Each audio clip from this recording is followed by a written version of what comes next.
Alright, third graders, we are going to take our Starry Night sketch and we're going to redraw it onto tinfoil. And our finished project is going to look something like this when you're all done.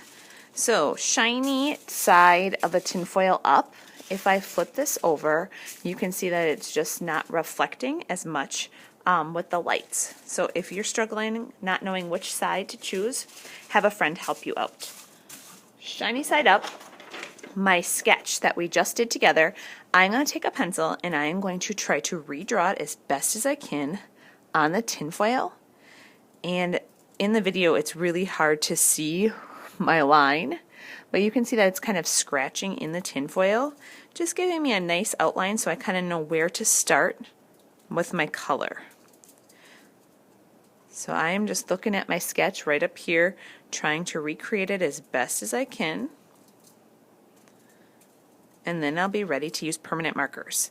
I am working on a messy mat today because permanent markers will not come off the table. If you want an art shirt, you definitely can grab one today because permanent markers will not come out of your clothes either. So I'm kind of doing a rough sketch. I'm going kind of quick so I can show you the coloring part. Get some of those big swirls in there. Those are super important.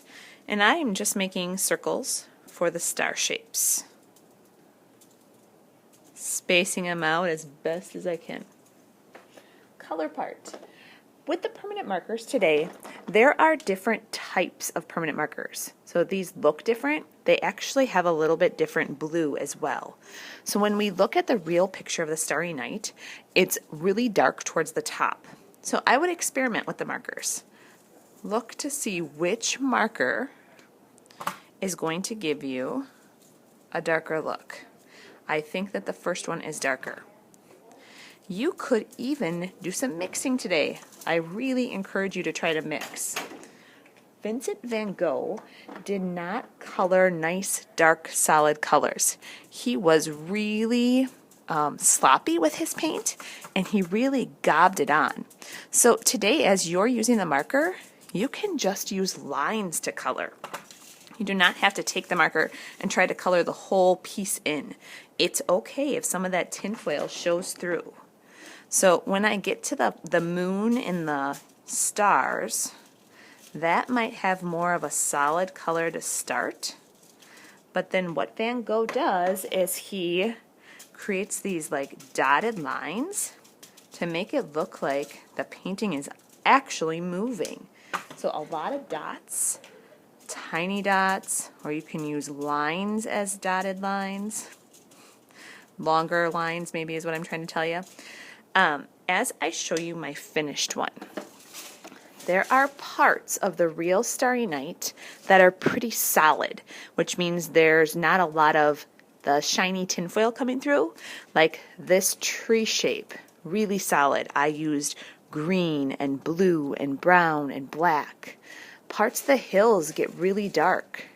This hill here I used black and blue and purple. I know it's kind of hard to see with the glare of the light. So a cool thing that I noticed is when I was using the markers on this tinfoil part here, as I started to layer them, they actually started to mix together and made new colors on the tinfoil. So that's something we would not be able to do on regular paper. But the tinfoil keeps the marker kind of wet and really allows you to blend and mix those colors together. In this tree shape, as I bring green back on here, it's actually bringing up some of the brown and mixing with it really awesome.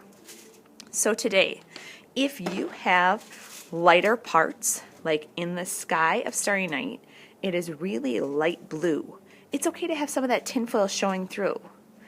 The church building at the bottom is white, so I allowed most of the tinfoil colors to show through. Parts of this painting though are super dark, and you're gonna want to color really dark with your markers. When you're finished, we're gonna glue these onto a black background, just like we did with our birch trees earlier this year.